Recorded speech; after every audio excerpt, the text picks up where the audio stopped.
Hey everybody, I'm Daniel from Spacedock, and this is the Jaeger-class light cruiser, a Federation ship that you can see in the background of a few episodes of Deep Space Nine. Now, this ship is, generally speaking, hated by the community, and I'm going to go against the flow here to say that I love this ship, and I always have. I think this thing looks really cool, and all my reasoning for thinking that is terrible, but I'm going to give it to you anyway, because I love this ship to bits. Okay, so first of all, for those of you that aren't aware, this is what's called a kitbash, where they need a new ship to stick in the background somewhere, so they use bits of the studio models they have available. In this case, they've used the saucer of an Intrepid class and the body and aft section of a Marquis Raider. Though, of course, the Marquis Raider is quite a lot smaller than it actually is on this ship, so the aft end of this has been drastically scaled up from the actual Condor class, or I believe that's what it's called, the Marquis Courier ship. So this is a massive Marquis Raider strapped to an Intrepid saucer section. Now, my terrible explanation for this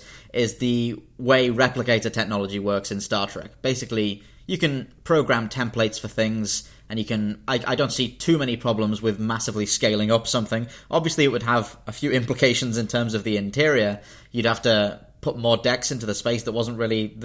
There's a lot of stuff that doesn't make sense here, admittedly. But also, this does come at the end, or rather the apex of the Intrepid-class development project. So I can kind of see that maybe they'd cancel some half-finished Intrepid-class ships and need to roll out some more combat stuff for the Dominion War, so they use the parts they have on hand. It's not as if Star Trek is any kind of stranger to justifying things with incredibly convoluted, contrived nonsense, so I don't see why I shouldn't be allowed to join in to defend this ship, which I think looks great. This is how I think a Federation warship should look. The way it has the clear kind of curved lines of the normal Federation design, but then they meet with this more harsh angular section at the back, and it has these braced pylons with the nacelles on and the big arching phaser cannons on either side. This looks exactly as tough and ugly and rapidly made as a emergency Federation warship should do, and that's the kind of story the DS9 Technical Manual, a book I know everyone hates, gave to this ship, in that it's just this quickly produced, oh my god, we need loads of ships right now. We never get to see one in the foreground, I can only imagine why, but one of them does hang around in the background of a particular establishing shot in Deep Space Nine that gets reused time and time and again. So occasionally, if you see something that looks a bit weird hanging around behind the station in one of the establishing shots, that's the USS Jaeger, the frontrunner of this weird Frankenstein class. And frankly, I wish they'd completely thrown caution to the wind and used these in the foreground extensively, because they look brilliant to me. Or indeed just expanded upon this kind of premise of Federation designs mixed in with this kind of warped, angular, hardened military look towards the aft and towards certain areas, like it's mixed in there. I guess this can go wrong. For example, the warship Voyager from the that episode of Voyager that I can't remember the name of, where they have the sort of militarized version of the ship from a false history report.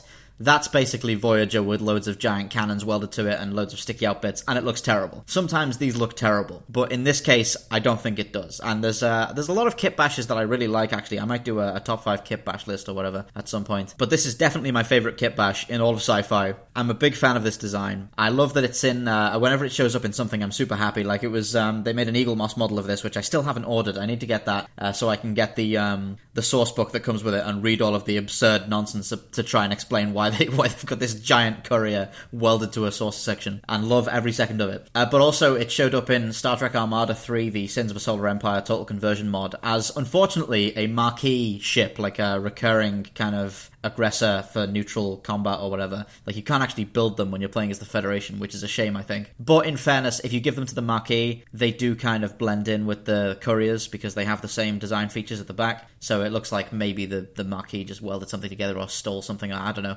But my favourite explanation is definitely we've got loads of Intrepid bits lying around, and we've got industrial replicators that can just make scaled up versions of things, so let's just shove a load of dilithium and titanium into this big machine and see what it prints out. And I love imagining what it would be like for people to be, like, told they're going to command one of these things, these emergency taped together ships. And this kind of plays into sort of trope busting in a way that I quite like, because a lot of the time in science fiction you can either have the sleek, cutting edge, badass, brand new, sophisticated ship, or you can have the aging warhorse Galactica thing, or Serenity or whatever, where it's like a reliable old rust bucket, and that's where it gets all of its charm from. And I like it when things can subvert that, and this subverts that in a nice way, because I can imagine this being like a maintenance nightmare, like it breaks down all the time, but it's really endearing. But it's not because it's really old, it's brand new. They've just made it in this cheap as chips, incredibly quick way by welding bits of whatever's lying around together, and there's so much potential for fun storytelling there. And as a final point, if I can circle back to the design, I don't really like the Intrepid class that much. I like its saucer a lot, but I think like the Intrepid class kind of just gives up towards the end. Like it has that big wide shuttle bay, which apparently carries as many shuttles as the plot demands, and it has the tiny little nacelles. And I know like the variable geometry thing where they fold up is kind of cool, I guess, but it always felt like Voyager's aft section was too small. Like everything was scaled down a little too much compared to the saucer, and this Jaeger class, it solves the problem. It solves it in a very weird way, but it certainly solves the problem. I think the sort of shovel saucer looks better when it's plugged into a wider aft section, and this makes it look really fast and aggressive, and